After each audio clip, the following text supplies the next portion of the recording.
హల్లెలూయా. Good morning. మరొక ప్రశస్తమైన రోజు ప్రభు మనకి ఇచ్చి ఉన్నాడు. రండి మరి ఆయన స్తుతిద్దాం. ఈ సంవత్సరాంతంలో మనం ఉన్నాం కదా, మన ముందున్న కొద్ది రోజులను సద్వినియోగపరుచుకుందాం, దేవునితో సమాధానపడదాం, దేవుని కృపలో భద్రపరచబడదాం, ఆయన ఆశించిన స్థాయిలో ముందుకు సాగుదాం, వర్ధిల్లుదాం. ఆయన వాక్యం ధ్యానిస్తున్నప్పుడు ఆధ్యాత్మికంగా మనం దీవించబడతాం. దివారాత్రములు యెహోవా ధర్మశాస్త్రములు ధ్యానించువాడు ధన్యుడు, అట్టివాడు ఆకు వాడక తన కాలమందు ఫలమిచ్చు చెట్టు వలె ఉండను, అతడు చేయునదంతయు సఫలమగునన్న మాట మన పట్ల నెరవేరినట్లుగా ఆయన వాక్యముతో మన దినచర్యను ప్రారంభిద్దాం. రండి ప్రార్థన. పరిశుద్ధుడా, నీకు వందనములయ్యా. ప్రతిరోజు నాయన మాకు ఒక కొత్త రోజుగా నీవిస్తున్నావు. దినదినము నీకు వాత్సల్యత పుట్టుచుండగా మేము నీ కృపను నిర్లక్ష్యపరుచుకోక మా దినమును సద్వినియోగపరుచుకొని నిన్ను మహిమపరిచే జీవితాలు జీవించుటకు సహాయం చేయమని క్రీస్తు నామములో అడుగుచున్నాను తండ్రి, ఆమేన్. ఎలా ఉన్నారండి? ఎక్కడ చూసినా క్రిస్మస్ హడావుడులు చూస్తూ ఉన్నాం, ఎక్కడెక్కడ మీటింగ్స్ చూస్తూ ఉన్నాం, ఎన్నెన్నో నూతనమైన పాటలు రిలీజ్ చేస్తున్నారు. మరి ఈ సందర్భాల్లో పండగ అంటూ తినటం, తాగటం, గంతులేయటం, పాటలు పాడుకోవటం, ఆర్భాటాలు చేయటంతో సరిపెట్టుకోక మరి ముఖ్యమైన కారణం ఏంటి? క్రీస్తు జననం. క్రీస్తు మన కొరకు పరమ నుండి దిగి వచ్చిన సందర్భాన్ని మనం జ్ఞాపకం చేసుకుంటున్నాం. ఎందుకు ఆయన దేవునితో కూడా కూర్చుంటూ సింహాసనాన్ని వదిలిపెట్టి మనలాంటి వారి కొరకు ఈ భూలోకానికి రావాల్సిన అవసరత ఏముంది? ఆయన్ని ఎవరన్నా గౌరవించారా? ప్రేమించారా? ఆయన మాట విన్నారా? ఆయన ఏమన్నా ఘనపరిచారా? ఆయన మన పొగడ్తల కొరకు తన గొప్పతనాన్ని ప్రత్యక్షపరచుకోవడానికో రాలేదు, కానీ తను తగ్గించుకొని మనల్ని గొప్పవారిని చేయడానికి వచ్చాడు. యేసుక్రీస్తు అంటే నాకు చాలా ప్రేమ. మరి మీకు? నోటితో ప్రేమ అంటే సరిపోదండి. ఆయన కొరకు మీ జీవితాన్ని అప్పగించారా? నేను అప్పగించాను. అంతేకాదు, ప్రతిరోజు ఆయన ఇష్టానుసారంగా బ్రతకడానికి ఆశిస్తూ ఆయన మాటల మీద ఆధారపడుతూ జీవిస్తున్నారు. దేవునిని, క్రీస్తును కలిగిన వారు వారి జీవితాల్లో దివాళ తీసిన వాళ్ళుగా ఉండరండి, దిక్కుమాలినోళ్ళుగా ఉండరు, దరిద్రులుగా ఉండరు, ఏమీ ఆదరణ లేని వారిగా ఉండరు. ఆయన్ని కలిగిన వారు అన్నీ కలిగిన వారిగా ఉంటారు. ఈ రోజున చాలామంది మేము యేసు ప్రభు బిడ్డలో లేదా క్రైస్తవులోనో పదం వాడుతున్నారు. అసలు ఈ క్రైస్తవులు అనేది ఒక మతం కాదు, కులం కాదు. క్రీస్తును కలిగిన వారు, క్రీస్తును పోలే జీవించిన వారు మాత్రమే క్రైస్తవులను పిలువబడ్డారు ఆది సంఘంలో. ఈ రోజున మనం క్రీస్తును కలిగి ఉన్నామా అన్నది పరిశీలించుకోకుండా అదేదో ఒక బ్యాడ్జి లాగా, ఒక బ్యానర్ లాగా మనం వెంబడిస్తున్నాం. ఎవరైతే వాక్యాన్ని ధ్యానిస్తుంటారో, యేసును పోలే జీవించడానికి ఆశిస్తారు, యేసయ్య ప్రేమను, ఆయన గొప్పతనాన్ని గుర్తిస్తారు. కొరింథీయులకు రాసిన 2వ పత్రిక 8వ అధ్యాయము 7వ వచనంలో పౌలు అంటున్నాడు, మీరు ప్రతి విషయములో అనగా విశ్వాసమందును, ఉపదేశమందును, జ్ఞానమందును, సమస్త జాగ్రత్త యందును, మీకు మాయడల ఉన్న ప్రేమ యందును ఎలాగూ అభివృద్ధి పొందుచున్నారో అలాగే ఈ కృప యందును మీరు అభివృద్ధి పొందినట్లు చూచుకొనుడి. అభివృద్ధి అనే మాట బైబిల్లో ఎంతో ప్రాముఖ్యమైనదండి. ఆయన మనకు తోడై ఉన్నప్పుడు మనం వృద్ధి చెందుతాం, అభివృద్ధి చెందుతాం. మన ఆదాయంలో మాత్రమే కాదు, మన ఆధ్యాత్మిక జీవితంలో అభివృద్ధి చెందుతాం, మన విశ్వాసం వృద్ధి చెందుతుంది, మన త్యాగంలో వృద్ధి చెందుతాం, మన జీవితంలో అన్ని సఫలతలు ఉంటాయి. కొరతలతో నిండింది కాదండి క్రైస్తవ జీవితం, సమృద్ధితో నిండింది. దావీదు అన్నాడు, యెహోవా నా కాపరి, నాకు లేమి కలుగదు, నా గిన్నె నిండి పోట్లొచ్చున్నాడు. మనలో ఎంతమంది మీ సాక్ష్యం చెప్పగలం? ప్రభు నమ్ముకున్నప్పటి నుంచి నాకు తృప్తిగా ఉందండి, ఏమున్నా లేకపోయినా తృప్తి కలిగి ఉన్నాను, ఎలాంటి పోరాటాలైనా సమాధానంగా ఉండగలుగుతున్నాను. ఎటువంటి స్థితి ఎదుర్కోవలసి వచ్చినా నా విశ్వాసాన్ని కాపాడుకుంటున్నాను. ఈ సంవత్సరాంతంలో మనం పరిశోధించుకొని ఇట్లాంటి సాక్ష్యం మన దగ్గర ఉందా? ఎదుగో రేపు జనవరి 1వ తారీఖు చాలా ఉత్సాహంగా కొత్త సంవత్సరపు తీర్మానాలు చేస్తారు చాలామంది. అలాగే 2023 సంవత్సరంలో కూడా మీరు తీర్మానాలు చేశారు. మరి వాటిని నిలబెట్టుకున్నారా? అవి నెరవేరినవా? ఈ సంవత్సరాంతంలో మీ సాక్ష్యం ఏంటి? అభివృద్ధి ఉందా? పౌలు అంటున్నాడు, మీరు ప్రతి విషయంలో అభివృద్ధి పొందాలి. విశ్వాసమందు, ఉపదేశమందు, జ్ఞానమందు, ప్రేమయందు మీరు అభివృద్ధి పొందాలి. అంతేకాదు అలాగే మీరు కృపయందు కూడా అభివృద్ధి పొందినట్లు చూచుకోరండి. మనం ఆధ్యాత్మికంగా ఎదిగే కొలిదినండి మనలో జాలి, దయ, కనికరము, సాత్వికము, కృపకు గుర్తుగా ఉన్న ప్రేమ, ఈ స్వభావాలు పెరుగుతూ ఉంటాయి. క్షమించలేని మనసు, ఓర్వలేని మనసు, సంకుచితమైన మనసు, ఏంటండి సణుగుడు గొనుగుడుతోనూ ఎప్పుడు చూసినా దిగాలే ఉండే జీవితం అనేది అభివృద్ధి లేని విశ్వాస జీవితం. అది ఈ సంవత్సరాంతంలో మనం పరిశీలించుకుందాం. ఈ పండుగ అంటున్న సమయంలో నిజంగా ఇది పండుగ ఉత్సాహమా, లేక అంతరంగంలో నుంచి దేవుని కృతజ్ఞతాస్తుతులు చెల్లిస్తూ, దేవుని చేసిన మేలును తలస్తూ, దేవుని ప్రేమను మనం అనుభవించడమే కాక పేదలకు, ప్రభువుని ఎరగని వారికి, క్రీస్తు లేని వారికి, క్రీస్తుని ఎరగని వారికి, అవసరతలో ఉన్నవారికి అందించగలుగుతున్నామా? మన భక్తి మనకే చాలకపోతే మరొకరికి ఎలా పంచగలుగుతాం? బుద్ధి లేని కన్నికలు నూనె అయిపోయినప్పుడు బుద్ధిగల కన్నికల్ని మీ నూనెలో కొంచెం మాకు ఇవ్వండి అంటే, ఇది మాకే చాలదు మీకేమేమంటాం పొమ్మన్నారు. వాళ్ళకి ఉంది నూనె, కానీ వాళ్ళకు సమృద్ధిగా లేదు, మరొకరికి ఇవ్వగలిగినంత లేదు.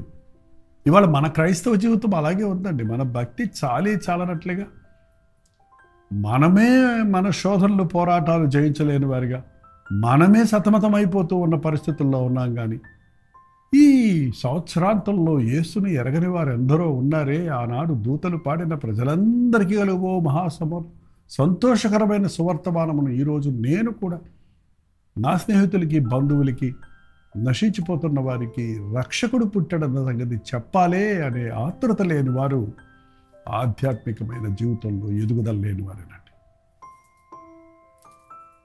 మీరు కృపలో అభివృద్ధి చెందండి. కృప అనేది ఎప్పుడు ఇచ్చేదిగా ఉంటుందండి.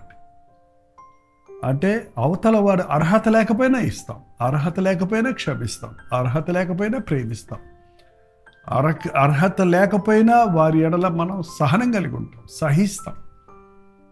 క్రీస్తు మనల్ని సహిస్తున్నాడు, ప్రేమిస్తున్నాడు, క్షమిస్తున్నాడు, చేర్చుకుంటున్నాడు. ఎందుకు? ఆయన కృపను మనం గ్రహించి ఉన్నాడు. కృప ద్వారానే మనం రక్షించబడుతున్నాం. 9వ వచనం కూడా చదివితే, మీరు ప్రభు అయిన యేసుక్రీస్తు కృపను ఎరుగుదురు కదా.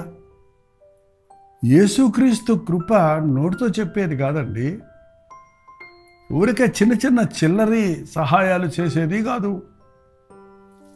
ఆయన కృప ఏంటి? ఆయన ధనవంతుడై ఉండి మీరు తన దరిద్రత వలన ధనవంతులు కావాలని మీ నిమిత్తమై దరిద్రుడాయను. వావ్! ఆయన ధనవంతుడై ఉండి, ఆయన భాగ్యవంతుడై ఉండి, ఆయన పరలోక సింహాసనాసీనుడై ఉండి, సర్వాధికారం ఇవ్వబడిన వాడిగా ఉండి, దేవునిగా ఉండి, మనం దరిద్రులమైన మనల్ని ధనవంతులుగా చేయాలని, రాజులైన యాజక సమూహంలో చేర్చాలని, యోగ్యులుగా చేయాలని, తన సొత్తైన ప్రజగా చేసుకోవాలని, మన నిమిత్తమై తన ఘనతను, తన మహిమను, తాను దేవునితో కూర్చుండే భాగ్యమును విడిచిపెట్టి మనుష్యుని పోలికగా దాసుని స్వరూపము పొందినంతగా, శిలువ మరణం పొందినంతగా తను తగ్గించుకున్నాడు. తన దరిద్రత వలన మనం ధనవంతులకు కావాలని, దరిద్రం అని కొంతమంది ఇళ్లలో రోజు పొద్దులేసిన కాడి నుంచి తిట్టుకుంటూనే ఉంటారు, తిడుతూనే ఉంటారు. ఆ మాట వాడకండి. ఆ దరిద్రతలన్నీ తీసివేయటానికే, అంటే నీ దిక్కుమాలే స్థితి, నీ కొరతలు, నీ బాధలు, నీ పోరాటాలు, నీ సమస్యలు, నీ కరువు, నీ కష్టము, నీ నిందలు, నీ అవమానాలు నిన్ను కృంగదీసి దరిద్రుడిగా చేసేస్తాయండి. అంటే దరిద్రం అంటే ఏదో డబ్బులు లేక తిండి లేక ఆ రోడ్ల పక్కన ఉంటారే అడుక్కునే వాళ్ళే అనుకుంటున్నారేమో. ప్రకటన గ్రంథంలో ప్రభు అన్నాడు, నువ్వు దిక్కుమాలినోడివి, దరిద్రుడివి, దిగంబరుడివై ఉన్నావని ఎరుగక నాకేమి లోటుంది, నేను ధనవృద్ధి చేసుకుని ఉన్నానని నువ్వు గర్విస్తున్నావు అన్నట్టుగా డబ్బులుండి కూడా దరిద్రులు ఉన్న వాళ్ళు ఎంతోమంది ఉన్నారండి. చదువు ఉండి కూడా బతుకుతున్న వారు ఎందరో ఉన్నారు.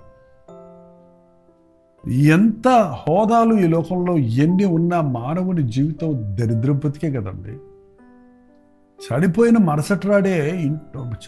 మరుసటి రోజు వరకు ఉంచుతారా? చనిపోయిన మరుక్షణంలోనే తీసుకెళ్ళి బయటపడేస్తారు కదండి ఆ మనిషిని. ఆ సొత్తంతటికి హక్కుదారుడు అతనే అయినప్పటికీ, ఆ గృహం కట్టించింది ఆయన అయినప్పటికీ, అతన్ని ఎంత తొందరగా కాటికి పంపాలా అనే ధ్యాసే తప్ప ఎవరైనా ఇంట్లో ఉంచుకుంటారా ఒక 10 రోజుల పాటు? దరిద్రం బతికేనండి మన బతుకు. మన ఊపిరి మనలో నుండి పోయినప్పుడు మనం ఎందుకు పనికిరాము? మనకు విలువ లేదు. అంతవరకు అయ్యగారు ఫలానా అది ఇది అని శ్రీ అన్నవారిని చనిపోయిన మరుక్షణంలో మృతదేహము, శవము అనే మాట అంటారు చూడండి. ఆ శవం ఎంత పెద్ద డాక్టర్దైనా, ఎంత పెద్ద యాక్టర్దైనా, ఎంత పెద్ద పొలిటీషియన్దైనా, ఎంత పెద్ద సెలబ్రిటీ అయినా పంపించేస్తారు. ఈ 3 నాళ్ళ ముచ్చట కోసం మనుషుడు ఏం తిప్పలు పడుతున్నా. క్రీస్తు లేనివాడు దరిద్రుడండి. క్రీస్తును కలిగిన వాడు ఈ లోకంలో ఏమున్నా లేకపోయినా అది వేరే సంగతి. మరణించిన తరువాత గొప్ప శ్లాఖ్యత ఉంది. ఆ ధనవంతుడు దరిద్రుడి గురించి ప్రభు చెప్పిన ఉపమానంలో దరిద్రుడికి ఏమీ లేవు, ఒళ్ళంతా కురుపులు, నానేవాళ్ళు లేరు. కానీ తన మనస్సాక్షిని కాపాడుకున్నాడు, దేవుని యందు భయభక్తులు కలిగి ఉన్నాడు. కాబట్టి దేవదూతలు వచ్చి అతన్ని అబ్రహాము రొమ్మున కూర్చోడానికి తీసుకుని వెళ్ళాయి. ఆ ధనవంతుడికి అన్నీ ఉన్నాయి. కార్లు ఉన్నాయి, వ్యాన్లు ఉన్నాయి, ఏసీలు ఉన్నాయి, బిల్డింగ్లు ఉన్నాయి, ఆస్తులు ఉన్నాయి, మంచి మంచి దుస్తులు ఉన్నాయి, తినటానికి ఉంది, ఉండటానికి ఉంది, అధికారం ఉంది. కానీ ఆత్మరక్షణ లేని బలాలు నరకములో యాతన పడ్డాడని బైబిల్లో చూస్తున్నాం. క్రీస్తు మనల్ని ఆ నరక యాతన నుంచి తప్పించటానికి, నరకంలో అహర్నిశలో అల్లాడేటువంటి ఆ అగ్ని ఆరని, పురుగు చావని, ఏడ్పు పళ్ళు కొరుకుంటూ ఉండు స్థలము నుంచి, ఆ దరిద్రపు బతుకు నుండి, ఆ దరిద్రపు నాశనము నుండి, ఆ దరిద్రపు మరణము నుండి, ఆ 2వ మరణము నుండి మనల్ని తప్పించటానికి ధనవంతుడైన ప్రభు, రారాజైన ప్రభు, రాజులకు రాజు, ప్రభువులకు ప్రభు అయిన వాడు పరము నుండి దిగి వచ్చి సామాన్యుడిగా ఈ లోకంలో జన్మించి, సామాన్యుడిగా జీవించి, పరలోకపు మహిమను, పరలోకపు శక్తిని ఈ భూలోకానికి చూపించి, మానవులందరి పాపముల కొరకు ప్రాయశ్చిత్తములుగా మనందరి శాపాన్ని, దరిద్రతను సెలువులో భరించి, నిందను అవమానాన్ని భరించి,